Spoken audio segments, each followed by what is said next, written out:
Some more election news. According to a new poll, 71% of voters want to see a third-party candidate like RFK Jr. participate in the presidential debates. 71%. But that wasn't the only poll about the debates that was a little surprising. For instance, 74% want a spinning debate stage that slowly picks up speed throughout the night. I think I'd like that. I think that'd be a lot of fun. It'd be fun to watch Joe Biden try to hang on. He'd be shot out of there like it's a carnival ride. That'd be hilarious. Not as funny as the night Hillary lost, but it'd be funny. Bomb.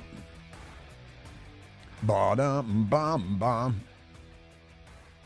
And I do have one more mailbag question, too. I have one more mailbag question. I have a lot more to get to, but I just can't get to it all.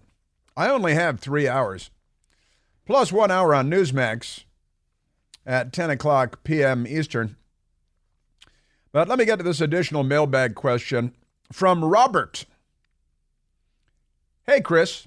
It begins, hey, Chris. Nice hello. The news has been hard to watch lately, but your humor helps. You're right. The news has been hard to watch lately. I'll give you that. That's for sure. Thanks, he says. Do you feel your patriotism is changing as you see the information operations? Now, I love this. I read this. I was just reading aloud to Michael a couple of minutes ago.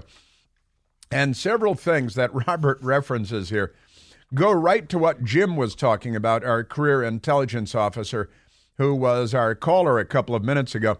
And listen to this, retired 4 different intelligence agencies, great stuff, talking about the information operation the Democrats are running today with this strong Reich stuff, whatever it is.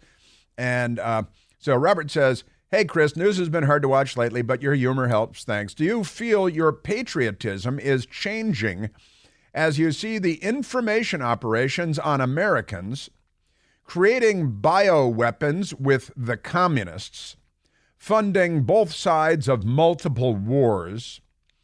I see the intelligence community cheating in elections, news.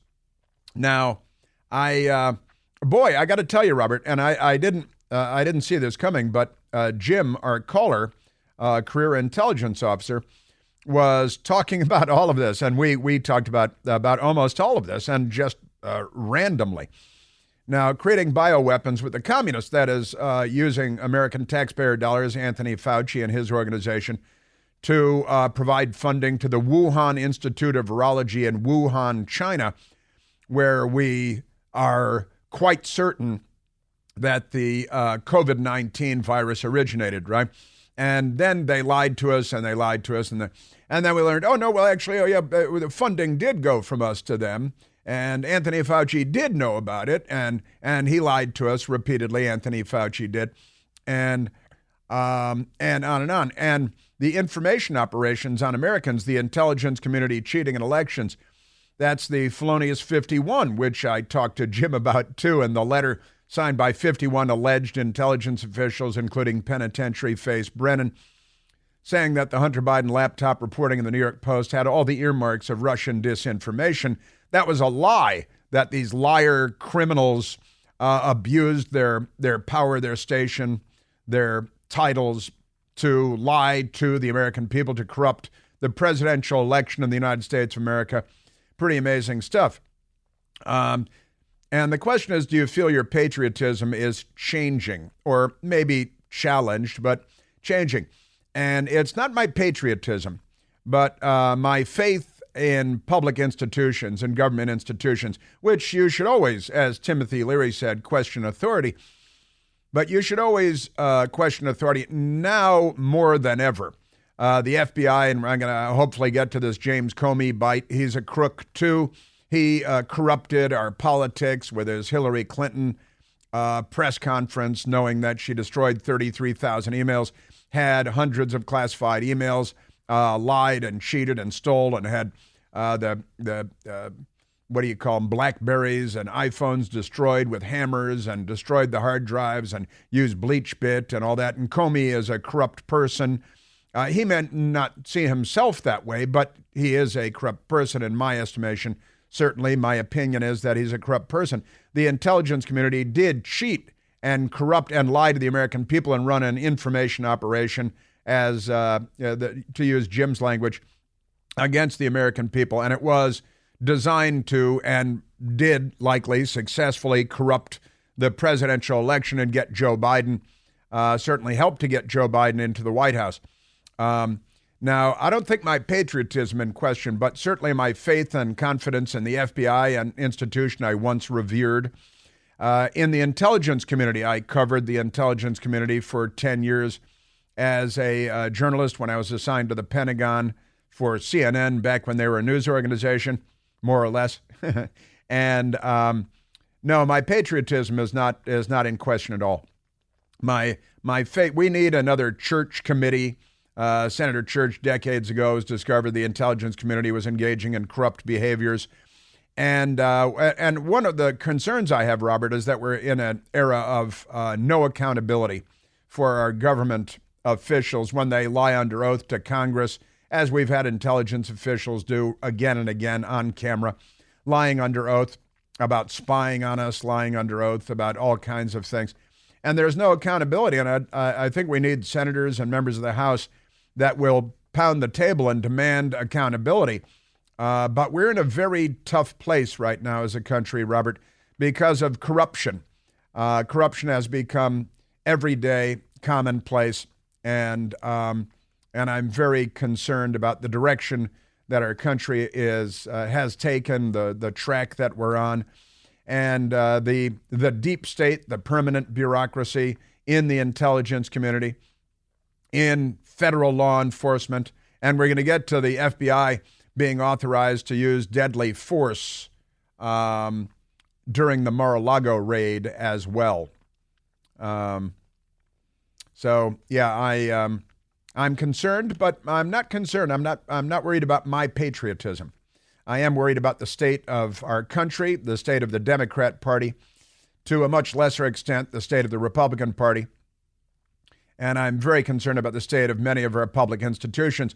The Obama administration using the IRS against their political enemies and no consequences, and no even news media coverage of it, because our news media is the most corrupt institution in America. Worse than the intelligence community, but maybe neck and neck with John Brennan when it comes to corruption. And our FBI needs to be flushed and started over again. We should, J. Edgar Hoover was legitimate and honest compared to the modern leadership of the FBI. It's a terrible Soviet-style FBI, Soviet-style intelligence community in the United States. And you've got corruptniks like Barack Obama, who was mentored by a communist named Frank Marshall Davis as a teenager, became a devotee of Saul Alinsky, a communist anti-American radical revolutionary. Barack Obama's behind the curtain with Joe Biden. Joe Biden doesn't know what year it is. He doesn't know how many grandchildren he has. Half the time he doesn't know how many children he has. He's not running anything. Barack Obama's behind the curtain, and he's a commie pinko, anti-American who, abused the FBI, the intelligence community, the IRS against his political enemies, and that's an ongoing issue that we have in America.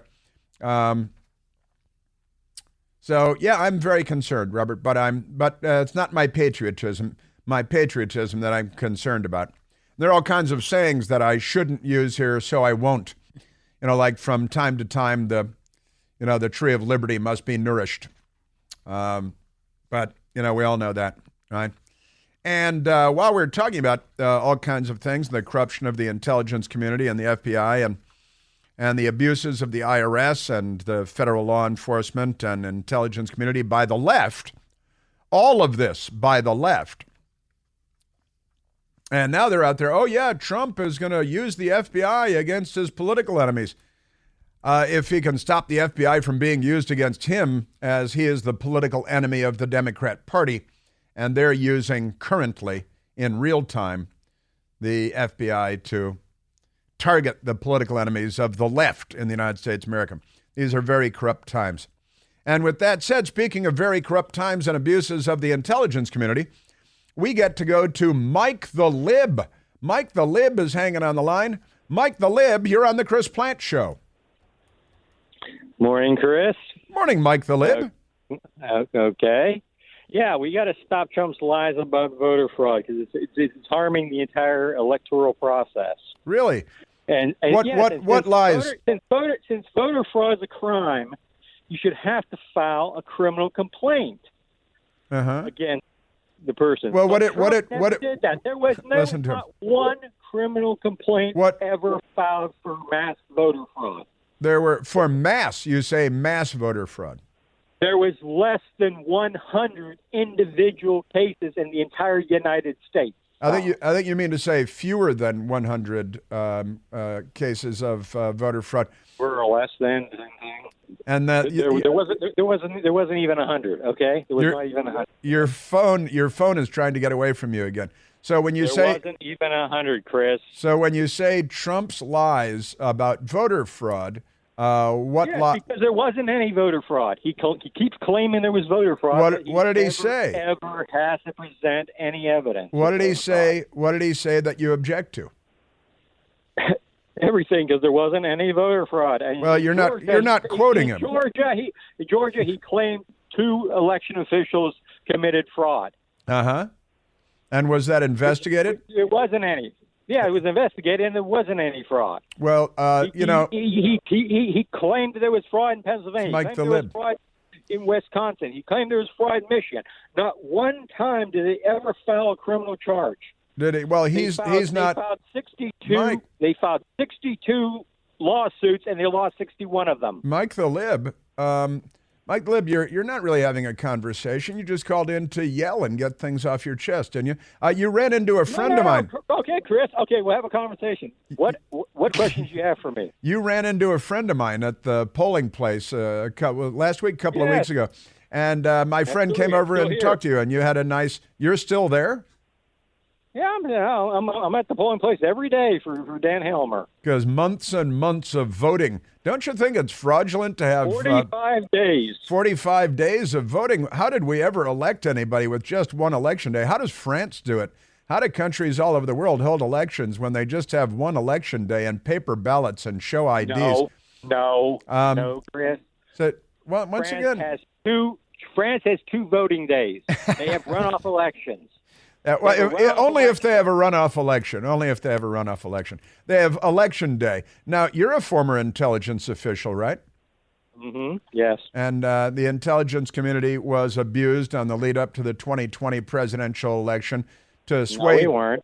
They weren't really the 51 so-called intelligence officials that signed onto that letter saying that the coverage of the Hunter Biden laptop story had all the earmarks of Russian disinformation. Yeah, it did. It did have all the earmarks of Russian disinformation because that's what the Russians do. Now that's what. And they add things to it. Now that's again, you're not having a conversation.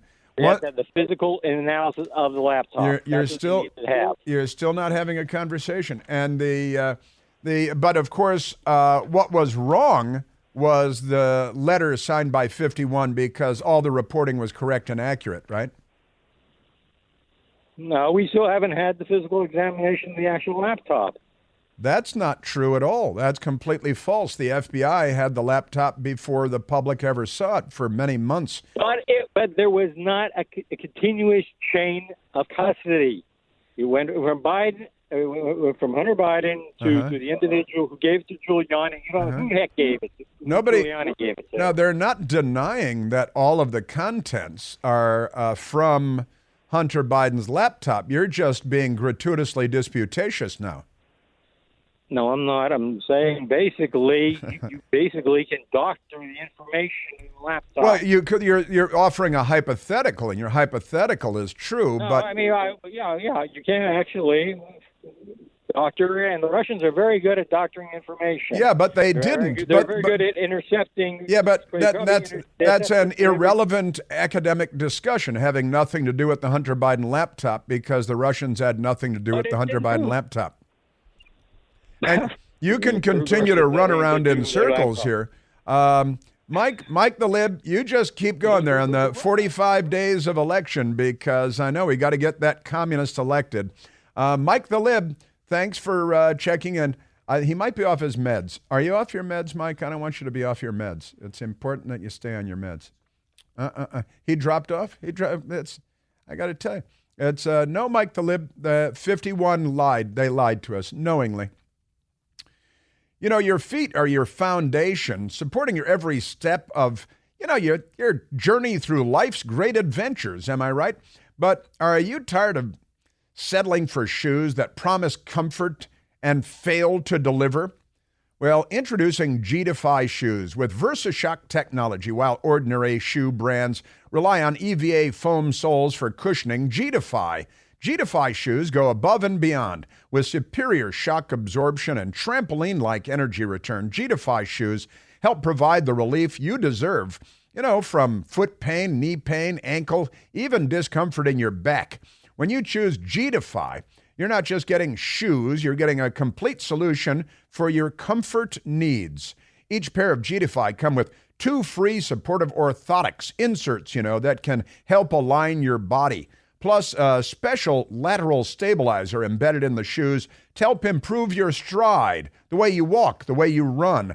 As a listener to this wonderful radio show, we have a special offer just for you. Visit gdefy.com today and receive $30 off your order of $150 or more with the code CHRIS. CHRIS, CHRIS.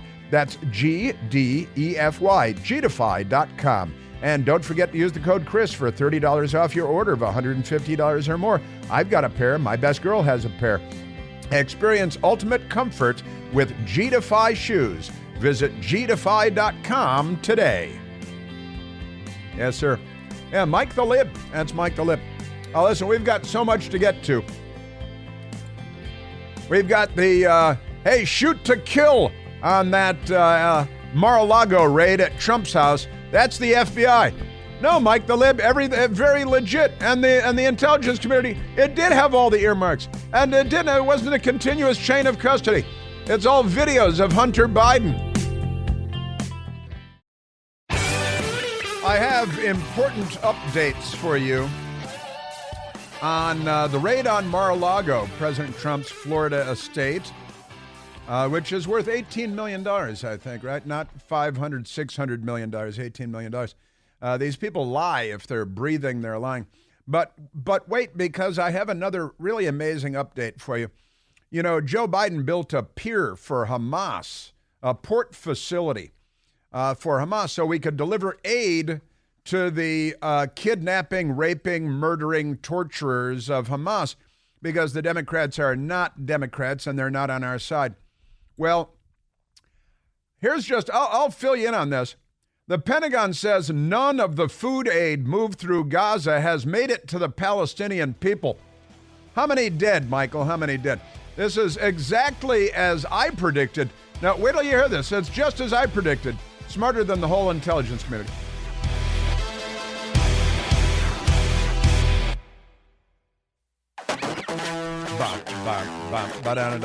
Hey, how are things going with that Joe Biden Feed the Enemy Gaza program? I've got an update for you on that. But there's political news too. And then we're going to get to the raid on Mar-a-Lago. Shoot to kill. But this is kind of big news out of Portland, Oregon, where the George Soros radical left district attorney Mike Schmidt there was an election there yesterday, having his hat handed to him, and that is good news. It's kind of remarkable. But you may remember that the radical left-wing extremist spawn of terrorist cop killers and a Democrat Party favorite, Chesa Boudin, he was the George Soros district attorney in San Francisco that let all the murderers loose on the streets to murder everybody. And he was removed from office. That was he had to be dragged out a special election, right? That's San Francisco, Chesa Boudin, out Soros DA. In St. Louis, Missouri, George Soros radical leftist pro-crime, pro-murder district attorney Kim Gardner, out. The George Soros district attorney in Chicago, Illinois, Kim Foxx, out and gone. They've been removed because too many people were murdered because of them, and raped and beaten and robbed and carjacked because They love crime, and they love death more than you love life. But never mind that. They're out. And now in Portland, Oregon, the George Soros district attorney there, Mike Schmidt, out by a landslide these days, more than 15% margin. Big stuff. Last year, fired the Soros aides. I mean, they're being fired all over the place. Loudoun County, Virginia, there was the Buta Biberaj, who was the Loudoun County, Virginia Soros radical pro-crime lunatic, out. Big news. Good stuff. Really good. And this means that people are starting to wake up to the fact that the commies are here and they'll get you killed because they're not on the side of civilization, not by a long shot. Any update on the vials of blood found at the RNC headquarters in Washington? It was shut down and on lockdown this morning because Democrats, remarkable stuff. Yes, sir. I'm telling you. Yeah, Nathan Vasquez in Portland, Oregon, has a sizable lead over the Soros radical extremist pro-murder Mike Schmidt in the race to be the Multnomah County District Attorney. During the riots there, and they attacked the federal court there, the Mark O. Hatfield courthouse, and they burned and attacked the police, and this Soros guy was with the murderers and the arsonists and the criminals. Now, the longtime Multnomah County prosecutor Nathan Vasquez has a sizable lead, and he's going to win over the radical left extremist Soros baby killer Mike Schmidt, and that's a good thing. Potentially thousands of votes yet to be tallied. Vasquez led with 56% of the vote as of this morning, Wednesday morning. That's good stuff. Very important. And Nathan Vasquez, a longtime Republican who recently became an independent, and he's going to take it, and sanity, Western civilization may be restored, and that would be good. Now, that's great stuff. My best girl shared that story with me. Great story. Now, here's the headline, a press release from Jim Garamone at the U.S. Department of Defense, the Pentagon. I worked there for 10 years. My office was there for 10 years. Challenges abound, but aid moves into Gaza. While 569 metric tons, why do we use metric tons? Anyway, aren't we America? Isn't this the U.S. Defense Department? While 569 metric tons of aid have landed off of the Defense Department's Joint Logistics over-the-shore pier in Gaza, which they'd actually turned into an abbreviation. Getting the aid to the Palestinian people has been a problem, officials said today. Now, this is pretty amazing stuff. Pentagon Press Secretary, Air Force Major General Pat Ryder. Before Biden, we had civilians as the press secretaries at the Pentagon, but they decided to make it military. Also, the Secretary of Defense was a just retired general, which technically violated the law, but the law doesn't apply to Democrats because, the FBI and the intelligence community.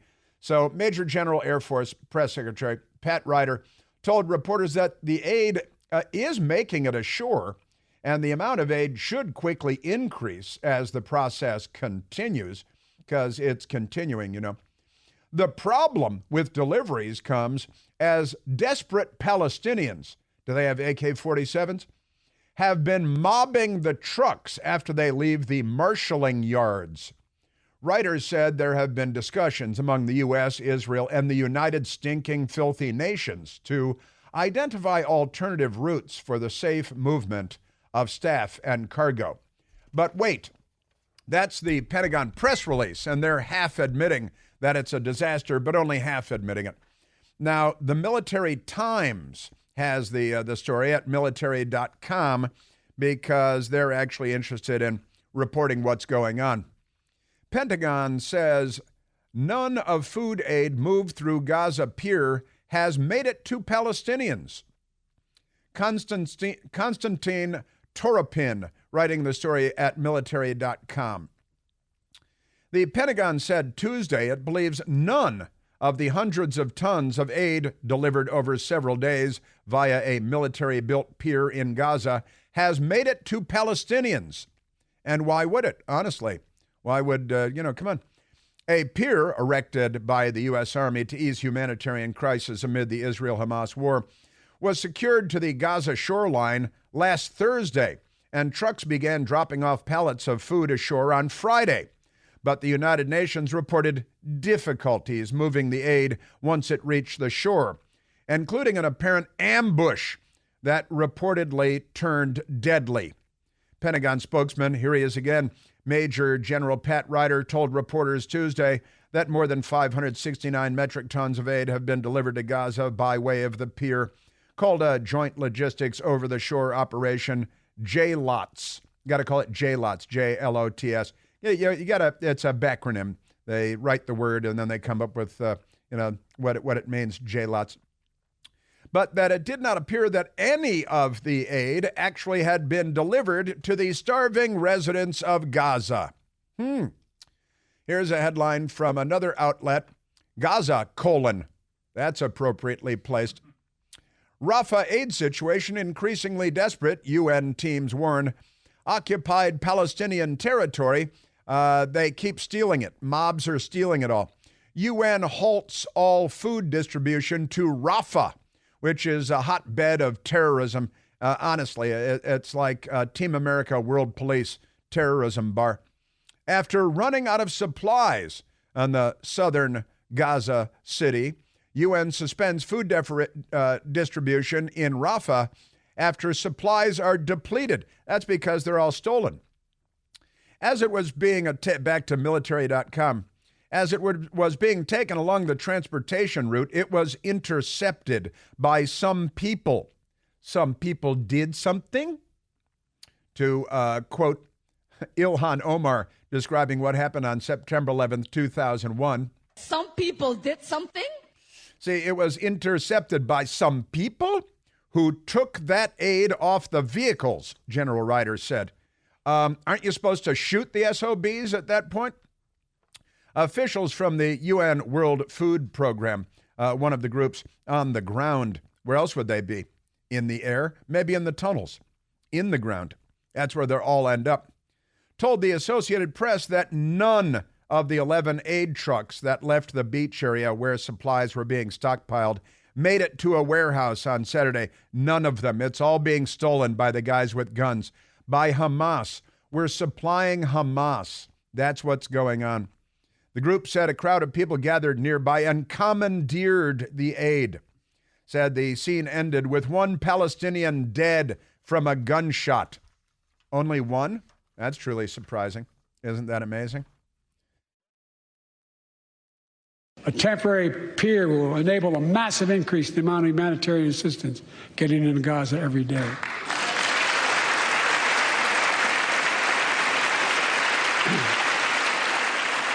And Israel must do its part.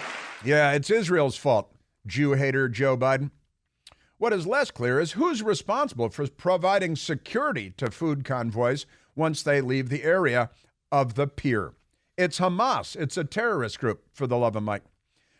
Ryder told reporters there have been discussions between the U.S., Israel, and the United Nations to identify alternative routes for the safe movement of staff and cargo. We do anticipate that assistance will be distributed in the coming days, even though it hasn't happened yet. We're going to make that happen, and we're going to get this food to the Palestinian people. No, you're not. The Palestinian people being Hamas, the guys with the AK-47s who shot the Palestinian guy in the head and killed him just to make a point because, they make Tony Montana look like the Red Cross or the Red Crescent, if you prefer.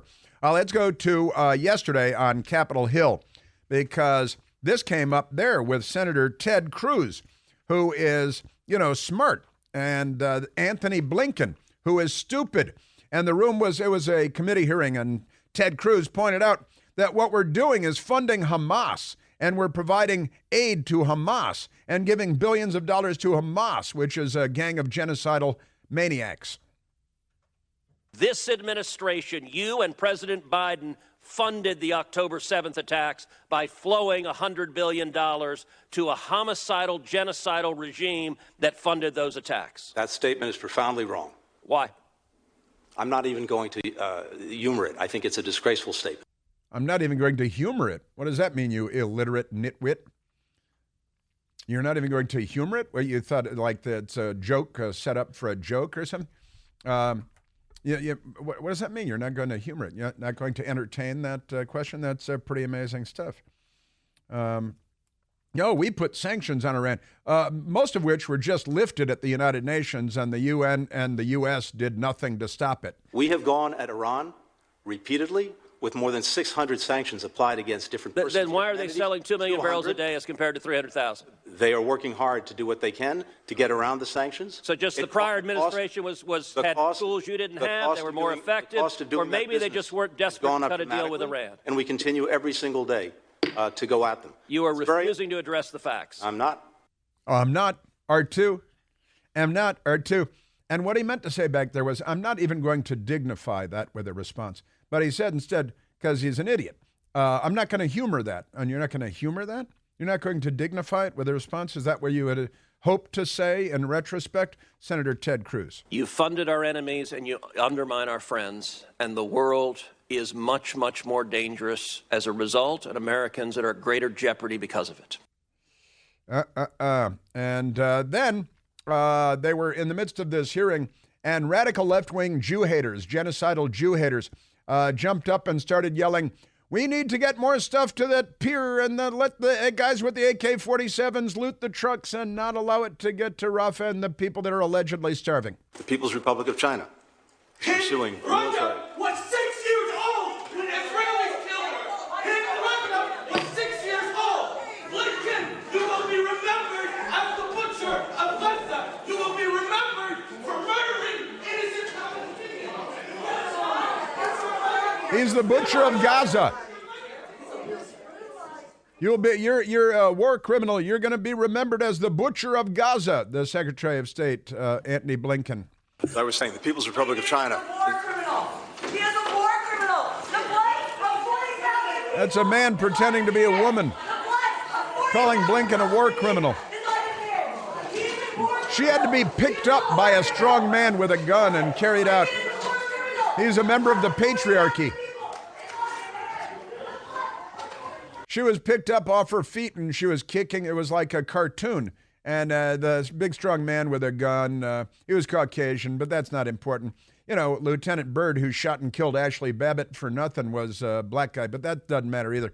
So that was a crazy woman, a Democrat, screaming and yelling, "You're a war criminal!" And the other guy, and they kept getting up and disrupting the thing. "You're the butcher of Gaza. You're going to be the butcher." Not that they're the useful idiots of radical Islam. The president's FY25 budget. Genocide in Gaza. There have been 7 mass graves outside of hospitals. This is sick. This is deranged. You are a 7 mass graves outside of hospitals. You may continue. You may continue. She was killed. It was very sad. She was, Lieutenant Byrd was there, and he was standing in the hallway. When the Capitol Police want anybody shot, they bring in Lieutenant Byrd, and he shoots him. Interestingly, it's always women. That's kind of weird, don't you think?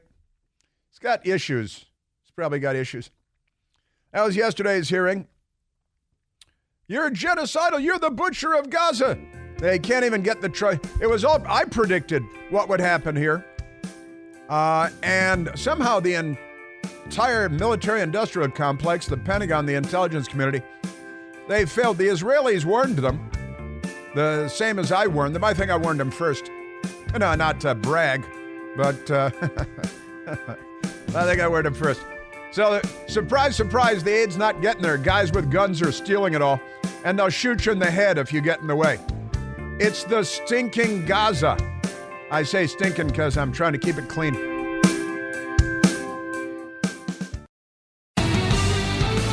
The Washington Post, which is a left-wing front group for the Democrat Party, announced that over the last year they've lost $77 million.